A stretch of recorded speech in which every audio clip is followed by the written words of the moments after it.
नमस्कार दोस्तों, आपका स्वागत है हमारे चैनल पे कुमार सर 500 पे। चलिए आज का हम लोग सेशन स्टार्ट करते हैं और बात करते हैं जैसे हम नॉर्मली कभी बात करते हैं। लाइक कभी कभी हम फ्रेज मुहावरे यानी कि इडियम्स का इस्तेमाल करते हैं। जैसे कोई भी इस तरह से होता है तो उस तरह कोई कई वर्ड होते हैं जो प्रॉपरली उस दो वर्ड जोड़ के फ्रेज इडियम्स भी सेंटेंस पूरा रहता है जो पूरा रिपीट अगर हम याद कर लेते हैं तो बड़ा ही काम का आता है और हर जगह इस्तेमाल होता है बोलचाल की भाषा में। तो कुछ इस तरह के सेंटेंस है जिस तरह से हम लोग अगर उसको याद भी कर लें और उसके अपने बोलचाल में प्रैक्टिस में रूटीन में अपने आप को शामिल कर लें तो आप इजीली इंग्लिश आपके लिए दिन पर दिन ईजी होती चली जाएगी। जैसे कभी बात करते हैं कि धक्का मत दो, रुको प्लीज धक्का मत दो, या रुको वेट करो, अपनी बारी का इंतजार करो, इस तरह से बात कर रहे हैं। कुछ कुछ मतलब बिल्कुल एक जैसे थोड़ा टेक्निकल वर्ड जोड़ करके या एक सेंटेंस जोड़ करके एक अच्छा मतलब बोलचाल के भाषा में इस्तेमाल किया जाता है। कह सकते हैं डायलॉग की तरह आप बोलते हैं तो फटाक से पीछे से कोई इस तरह जवाब देते हैं तो अच्छा भी लगता है और आपकी इंग्लिश भी इम्प्रूव होती है। तो उससे ही रिलेटेड आज सेशन है। मैं कुछ क्योंकि हमारे पास ज़्यादा स्पेस नहीं है तो मैं इस तरह से अलग अलग क्लासेस में 5-10 सेंटेंसेस में बोलने की कोशिश करूँगा और लिखूँगा, तो जिससे आप भी उसको प्रैक्टिस करेंगे, बोलचाल की भाषा में इस्तेमाल करेंगे तो आपके लिए भी जो इंग्लिश बोलना बहुत आसान हो जाएगी। और आपको जो इंग्लिश कभी कई लोगों को लगता है कि यार इंग्लिश बोलना बड़ा कठिन है और बड़ा टाइम लेता है या मैं नहीं बोल पाऊँगा, ऐसा नहीं है। आप थोड़ा थोड़ा बोलने की कोशिश करेंगे, जितना आप बोलेंगे क्योंकि भाषा है, भाषा को जितना आप बोलेंगे तो आपको इजीली धीरे धीरे आता चला जाएगा। चलिए मैं लिखता हूँ कुछ और मैं उसको बोलूँगा भी। आइए स्टार्ट करते हैं।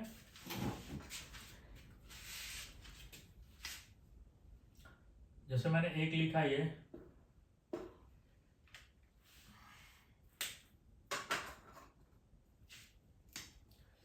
कृपया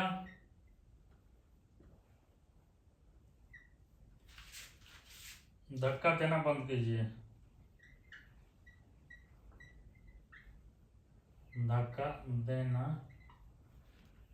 बंद कीजिए।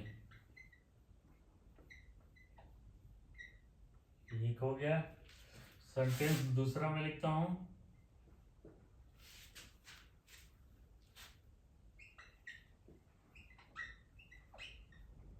धक्का मत दो,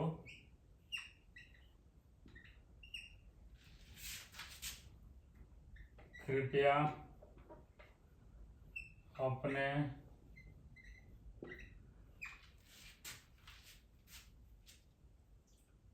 अपनी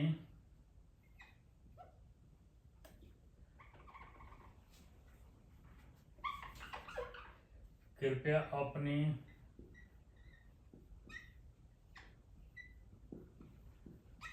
बारी का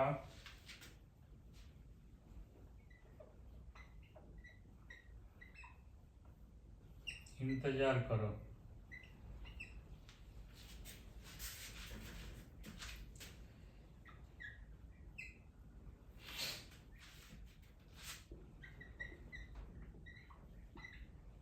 उसने मुझे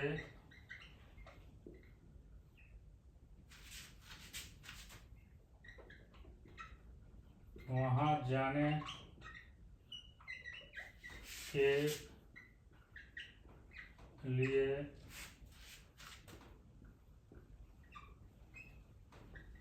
राजी कर लिया।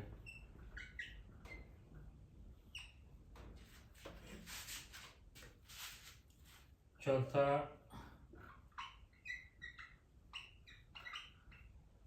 मुझसे पंगा मत लो।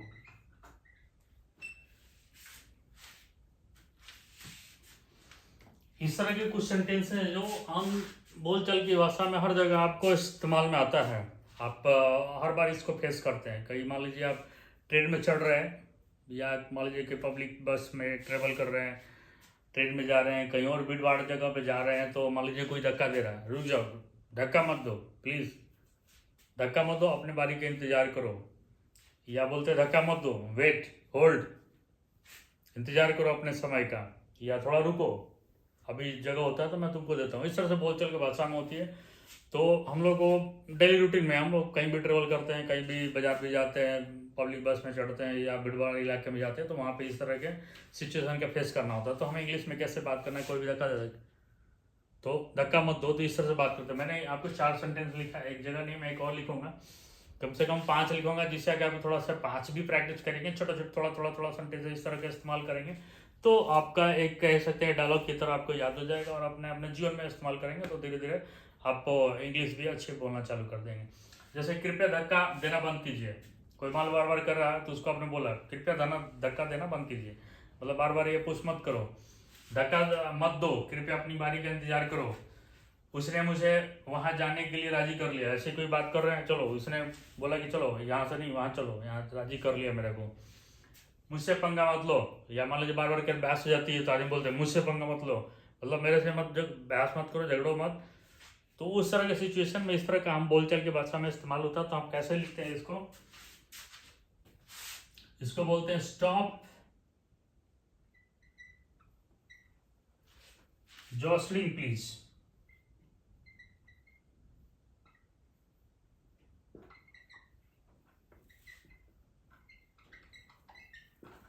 ओके, धक्का मत दो, don't push in, don't push in, please wait for your turn, please comma please wait for your turn, please wait for your turn. Okay, उसने मुझे वहां जाने के लिए राजी कर लिया, ही persuaded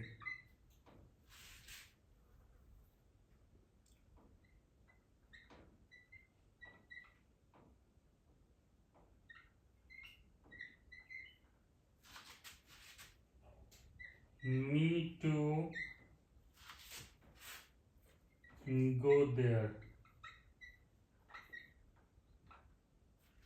उससे पंगा मत, don't pick a quarrel with me, don't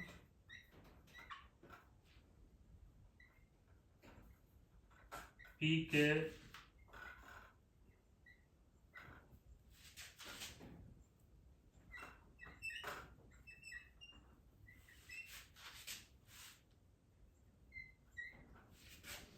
इस तरह से भाषा कर। मैंने 4 सेंटेंस लिखा, जैसे लिखा कृपया धक्का देना बंद कीजिए, स्टॉप जॉसलिंग प्लीज।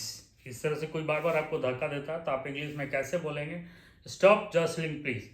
दूसरा, धक्का मत दो, कृपया अपनी बारी का इंतजार करो, don't push it, don't push in, please wait for your turn.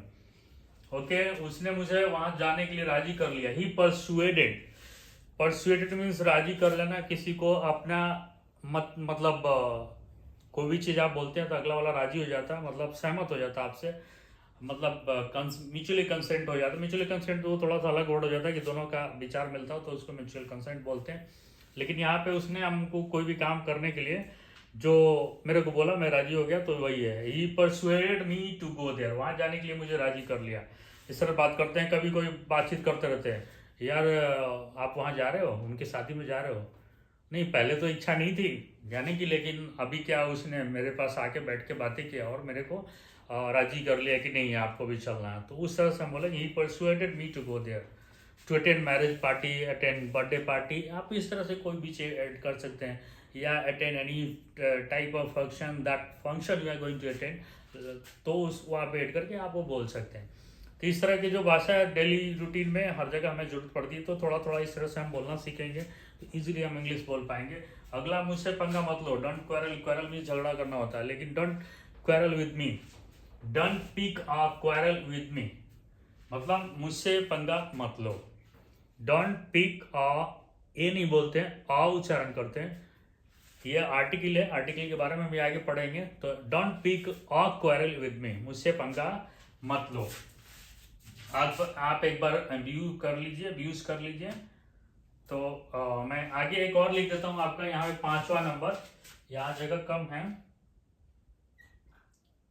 मैं तुम्हें एक फूक में उड़ा दूंगा। मैं तुम्हें एक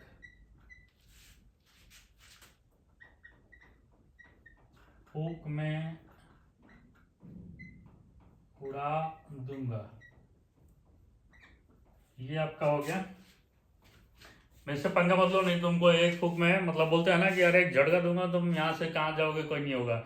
बस में कोई बार बार धक्का था, don't push me, please wait for your turn, इस तरह से हम बात करते हैं। या जैसे हमने बोला स्टॉप जस्टिंग, थोड़ा बोलोगे भी तो लगेगा कि हाँ, मतलब ये जो आपका शब्द है और ये सेंटेंस कंप्लीटली बोलेंगे तो काफ़ी इम्प्रेसिव लगेगा और थोड़ा एडवांस टाइप का भी इंग्लिश लगेगा।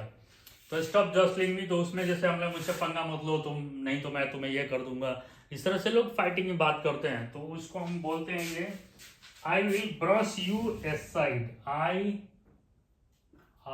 Will brush